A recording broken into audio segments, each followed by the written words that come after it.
श्री स्वामी समर्थ. जय जय रघुवीर समर्थ. सर्व स्वामी भक्तांना माझा नमस्कार.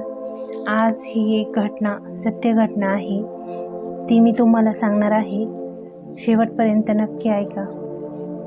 महाराज त्या ताईंच्या आयुष्यात कसे आले आणि कसा चमत्कार घडला याबद्दल सर्व कथा. ही सत्य घटना आहे साईबाबांच्या शिर्डीजवळील एका ताईंची. त्या ताईंचं कुटुंब अगदी समृद्ध आणि सुखी जीवन जगणारं कुटुंब. त्या कुटुंबामध्ये अगदी आनंद, शेती भरपूर पिकणारी शेती, अगदी सुखी कुटुंब आणि खूप हसत खेळत राहणारं कुटुंब. अगदी त्या ताईंना ना शेजारी असलेले व्यक्ती, पाहुणे त्यांना म्हणायचे, काय सुखी कुटुंब आहे तुमचं, किती समाधानी, भरपूर धान्य पिकणारं, शेतात अगदी सुपीक पीक आणि घरातही खूप आनंद. असं त्या ताईंचं कुटुंब होतं आणि त्यांनाही खूप आनंद होता. त्यांच्या घरात असं दुःख असं काहीच नव्हतं त्या ताईंच्या घरामध्ये. आणि जवळच्याही लोक असेच म्हणायचे त्यांना की खूप सुखी कुटुंब आहे. पण म्हणतात ना, कधी कधी अति सुखही कोणाला आपलं देखवत नाही. तसंच काहीसं ह्या ताईंबरोबर झालं. माहीत नाही त्या ताईंच्या कुटुंबात असं काय झालं की अचानक त्यांच्या कुटुंबाला नजर लागली आणि घरातील व्यक्तींचे बोलणे वागणे खूपच बदलले आणि त्यांना हळूहळू शेतीच्या उत्पन्नातही घाटा यायला लागला. घरातही सतत भांडणाचं, तणावाचं वातावरण असायचं.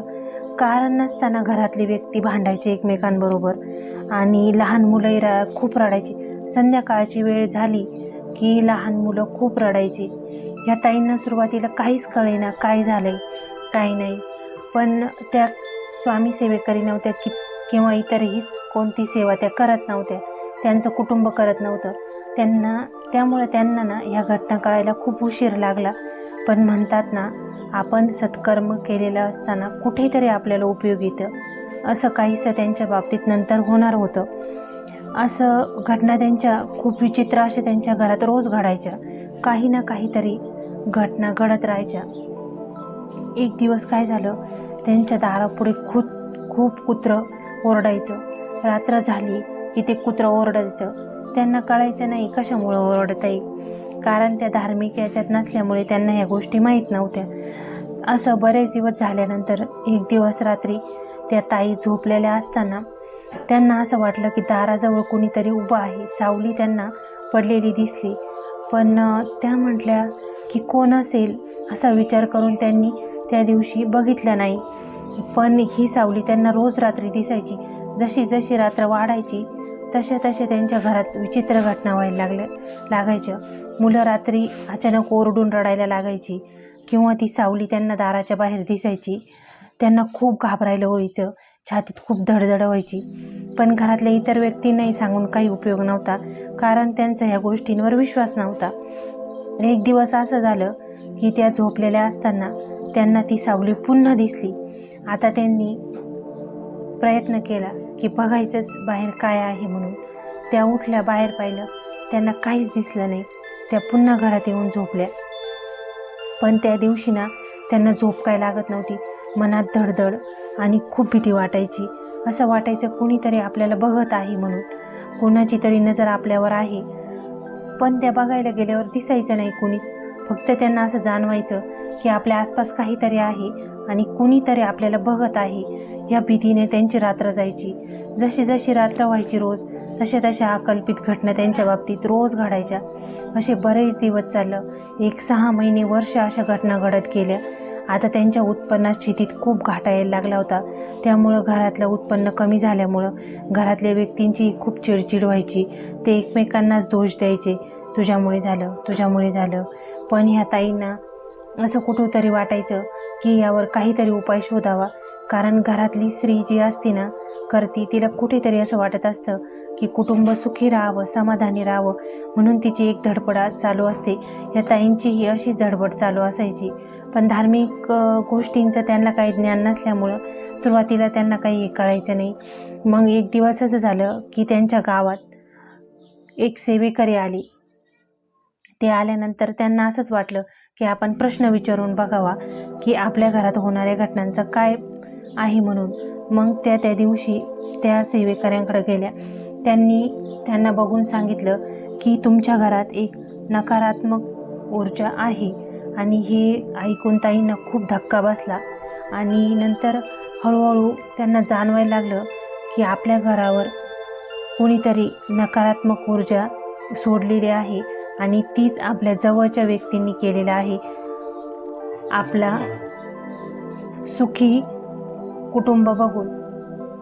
तर असं झालं की त्यांना हळूहळू त्यांच्या लक्षात यायला लागल्यानंतर त्यांनी त्या सेवेकऱ्यांना विचारलं, हे असं का होतं आहे काही दिवसानंतर. तर त्यांनी सांगितलं, हे तुमच्या घरावर नकारात्मक शक्तीचा प्रभाव असल्यामुळे तुमच्या घरात ज्या घटना घडता आहेत ना त्याच शक्तीमुळे घडता आहेत. तुम्ही बदल जर करायचा असेल तर स्वामी सेवेकरी व्हा आणि स्वामींच्या सेवेत या. कारण जिथे महाराज आहेत ना तिथे अशा गोष्टींना थारा नाही. ताईंचा पहिल्यांदा यावर विश्वास नव्हता, कारण स्वामी काय महाराज काय त्यांना माहीत नव्हतं. पण त्यांना आशा वाटली की काहीतरी बदल होईल, म्हणून मग त्यांनी सेवा सुरू केली. पण त्यांना या सेवेचा काही अनुभव नसल्यामुळे सुरुवातीला त्यांनी छोटासा महाराजांचा फोटो नेला आणि बस नामस्मरण करायच्या. काही नाही, संध्याकाळी दिवा लावायच्या आणि नामस्मरण करायच्या. जमेल असं नामस्मरण करायच्या. पण म्हणतात ना, वाईट काळ हा लवकर जात नाही. जसे जसे दिवस जात होते तसं तसं त्यांचं नामस्मरण वाढत होतं. पण त्यांचा त्रास काही कमी होत नव्हता. कारण जसं जसं आपण सेवा करायला लागतो ना तसे तसे आपले त्रास वाढायला लागतात. ते का लागतात माहिती आहे का? कारण जसा दिवा विझण्याआधी तो फडफडतो ना तशाच ह्या नकारात्मक ऊर्जा आपल्या घरातून बाहेर जाण्याआधी ते आपल्याला जास्तीत जास्त त्रास देतात की जेणेकरून आपण आपली सेवा बंद करावी. पण त्या ताईंनी तसं केलं नाही. त्यांनी सेवा चालूच ठेवली. नंतर त्यांनी केंद्रातून आणखीनही काही सेवा आणल्या आणि त्या करायला लागल्या. तारक मंत्राचं तीर्थ बनवायला लागल्या. त्यानंतर स्वामी सेवा करायला लागल्या, स्वामी चरित्र वाचायला लागल्या आणि पारायण करायला लागल्या. नंतर 1 वर्षात हळूहळू त्यांच्या घरात बदल त्यांना स्वतःलाच जाणवू लागले. त्यांच्या घरातली जी भांडणे आहेत ना ती कमी व्हायला लागली. आता त्या अनेक सेवेमध्ये सहभागी व्हायच्या त्या ताई आणि सेवाही भरपूर करायच्या. आणि त्यांनी जसं जसं सेवा चालू केली ना तसं तसं घरातलं वातावरण हळूहळू बदलून गेलं आणि शांतता घरात यायला लागली.